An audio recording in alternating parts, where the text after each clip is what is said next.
নমস্কার, আমি জয়শ্রী। আমার নতুন একটি ব্লগে আপনাদের সবাইকে স্বাগত। আজ আমি আপনাদের নিয়ে এসেছি এক দারুণ অভিজ্ঞতার জন্য কৃষ্ণনগরের বিখ্যাত ক্রিসমাসের মেলায়। আলো, গান, খাওয়া দাওয়া আর এক প্রাণবন্ত পরিবেশে ডুবে যেতে চলেছি আমরা। চলুন শুরু করা যাক আজকের ব্লগটি। মেলায় ঢুকতে না ঢুকতেই চারিদিকে এত রকমের স্টল দেখে যেন চোখ একেবারে ছানা বড়া হয়ে গেছে।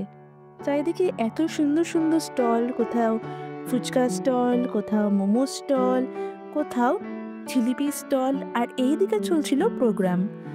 আমরা যখন মেলায় ঢুকলাম তখনই উনি গান শুরু করলেন, তাই ওনার গানটি আর আমার ব্লগে দিতে পারিনি কপিরাইট আসার জন্য।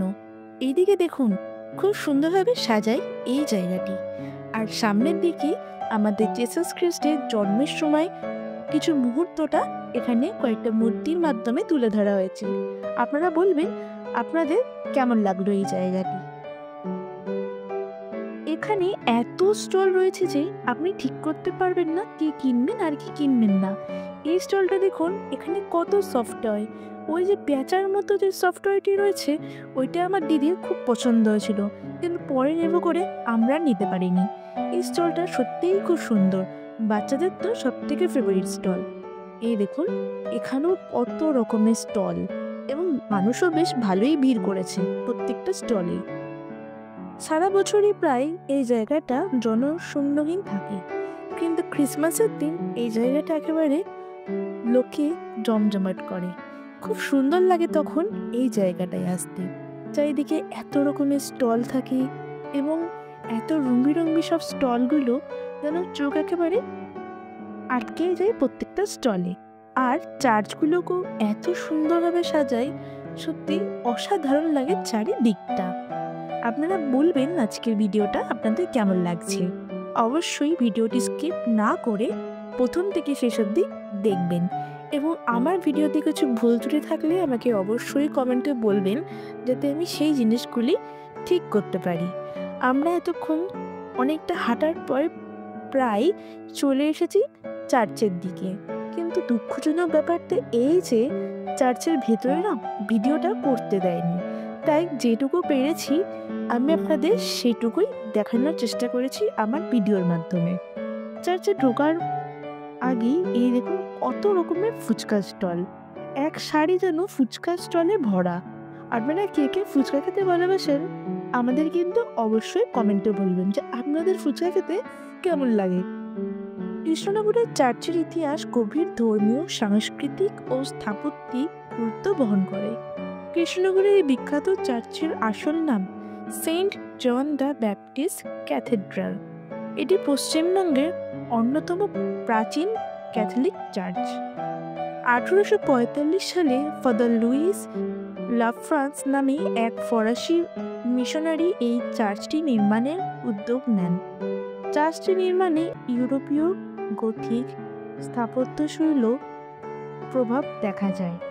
চার্চ নির্মাণের মূল উদ্দেশ্য ছিল কৃষ্ণনগরের ক্যাথলিক খ্রিস্টান সম্প্রদায়ের জন্য একটি ধর্মীয় উপস্থাপনা স্থল তৈরি করা।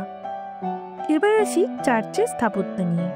চার্চটির প্রধান বৈশিষ্ট্য হল উচ্চ মিনার এবং গথিক আর্চ।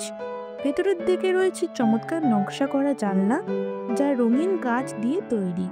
যীশুখ্রিস্টের জীবন ও শিক্ষার উপর ভিত্তি করে সুন্দর মূর্তি এবং ভাস্কর্য দেখতে পাওয়া যায়। চার্চের আলোকসজ্জায় সেকালের ইউরোপীয় শিল্প ও স্থাপত্যের ছাপ স্পষ্ট। এবার আসি ঐতিহাসিক গুরুত্ব। এই চার্চ শুধুমাত্র একটি ধর্মীয় স্থাপনা নয়, বরং এটি কৃষ্ণনগরের ঐতিহ্যবাহী সংস্কৃতির অংশ। ব্রিটিশ আমলে এই চার্চটি মিশনারি কার্যক্রমের কেন্দ্র ছিল। 1895 সালে এখানে বড় সংস্কার কাজ হয়। আমি চার্চে ভিডিও করার অনেক চেষ্টা করেছিলাম, কিন্তু এটা নিষিদ্ধ ছিল, সেই জন্য করতে পারিনি। প্রথমে আমি বুঝতে পারিনি যে ভিডিও করাটা অ্যালাউ না। আমি এই জন্য জিসাস খ্রিস্টের একটা মূর্তির ভিডিও করেছিলাম, দেখেছেন আপনারা। তারপরে ওনারা বললেন যে এখানে ভিডিও করা যাবে না, তারপরে আমি ভিডিওটা করতে পারিনি। এইদিকে দেখুন মাঠে কি সুন্দরভাবে সাজিয়েছে, সত্যি জায়গাটা অপূর্ব লাগছে দেখতে। এবং এদিকে দেখুন লোকজনের কত ভিড়। এই মাঠটাও বেশ বড়, আর এত সুন্দর লাগছে প্রত্যেকটা লাইটগুলোকে। তারপরে আমরা চলে এসেছি আমাদের চার্চের পাশেই রয়েছে খুব সুন্দর একটি জায়গা, যেখানে জিসাস খ্রিস্টের জীবনের কিছু অংশ দেখিয়েছে। চলুন সেটাও আমরা দেখে আসি এবার। যীশু খ্রিস্টের জনপ্রিয়তা ইহুদি ধর্মীয় নেতাদের মধ্যে ঈর্ষার সৃষ্টি করেছিল। রোমান সাম্রাজ্যের শাসকেরা মনে করেছিল যীশু তাদের শাসন ব্যবস্থার জন্য হুমকি। তাই যীশু খ্রিস্টকে ষড়যন্ত্র করে বেঈমানি এবং ঈশ্বরের প্রতি অবমাননার মিথ্যা অভিযোগ দাবি সাব্যস্ত করা হয়। তাকে রোমান শাসকের আদেশে ক্রুশবিদ্ধ করা হয়। ক্রুশে তার মৃত্যু মানবজাতির পাপের জন্য চূড়ান্ত আত্মত্যাগ হিসেবে গণ্য হয়। যিশু তার মৃত্যুর 3 দিন পর পুনরুত্থিত হন। এটি প্রমাণ করে যে তিনি ঈশ্বরের পুত্র এবং মৃত্যুকে পরাজিত করেছেন। তার শিষ্যদের সঙ্গে দেখা করে ঈশ্বরের রাজ্যের প্রচার চালিয়ে যাওয়ার নির্দেশ দেন এবং যিশুর শিষ্যেরা তার শিক্ষাকে বিশ্বজুড়ে ছড়িয়ে দেন। যিশুর জীবনের উপর ভিত্তি করে বাইবেল রচিত হয়। আজও যীশুখ্রিস্টের জীবন ও শিক্ষা প্রায় 2.4 বিলিয়ন খ্রিস্টানরা বিশ্বাসের ভিত্তি। যীশুখ্রিস্ট কেবলমাত্র একটি ধর্মীয় প্রবর্তক নন, তিনি মানবতার জন্য প্রেম, সহানুভূতি এবং ত্যাগের প্রতীক। তার শিক্ষা আজও বিশ্বজুড়ে মানুষের ন্যায়, শান্তি এবং সত্যের পথে পরিচালিত করে। আপনারা বলবেন আপনাদের কেমন লাগলো এই জায়গাটি। এই যে আগের চার্চটা যেটা আমি দেখাতে পারলাম না যেহেতু ভিডিওটা অ্যালাউ ছিল না, ওই যে চার্চটা দেখলেন ওর পাশেই জানেন একটা স্কুল আছে, যেখানে আমি ছোটবেলায় স্কুলে পড়াশুনো করতাম ওই স্কুলটাতে। এই চার্চের সাথে আমার ছোট থেকেই অনেক স্মৃতি জড়িয়ে রয়েছে, প্রত্যেকটা জায়গার সাথে। এই চার্চে ছোটবেলায় ওই স্কুলটি চার্চের একেবারে গায়ে ঘেঁষেই ছিল। বাবা সাইকেলে করে আমাকে দিয়ে যেত স্কুলে। খুব ভালো ছিল সেই সময়টি। তাই এই চার্চে আসলেই ওই সময়ের কথা মনে পড়ে যায়। বর্তমানে এই চার্চটি শুধু উপন্যাসের স্থান নয়, বরং পর্যটকদের জন্য একটি আকর্ষণীয় স্থান। বড়দিনের সময় চার্চটি ঝলমলে আলো সাজানো হয়। বড়দিনের প্রার্থনার এখানে প্রচুর মানুষ অংশগ্রহণ করে। চার্চটি এখন স্থানীয় খ্রিস্টান সম্প্রদায়ের জন্য একটি গুরুত্বপূর্ণ ধর্মীয় সাংস্কৃতিক কেন্দ্র।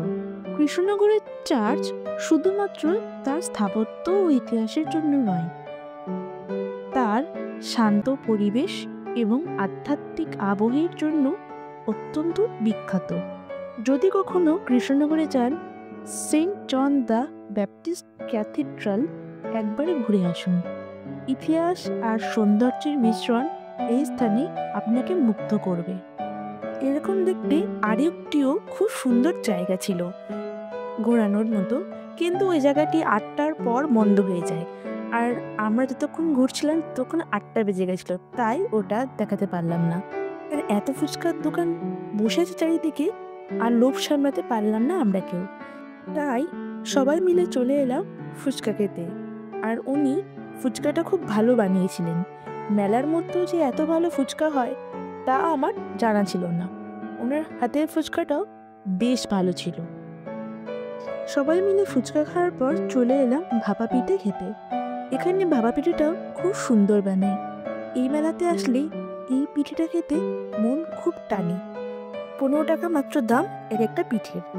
ওইদিকে যে পাটিসাপটা ছিল সেগুলোর দাম ছিল 20 টাকা। আমার ভাপা পিঠেটাই খেয়েছি, ওইটাই খুব ভালো লাগে। তারপর বাড়ির জন্য একটু ভাপা পিঠে এলাম আর একটু জিলিপি নিয়ে নিচ্ছি। মেলার জিলিপি তো খেতে দারুণই লাগে। এই দেখুন এখানে জিলিপি ভাজছেন আর রসে চুবাচ্ছেন।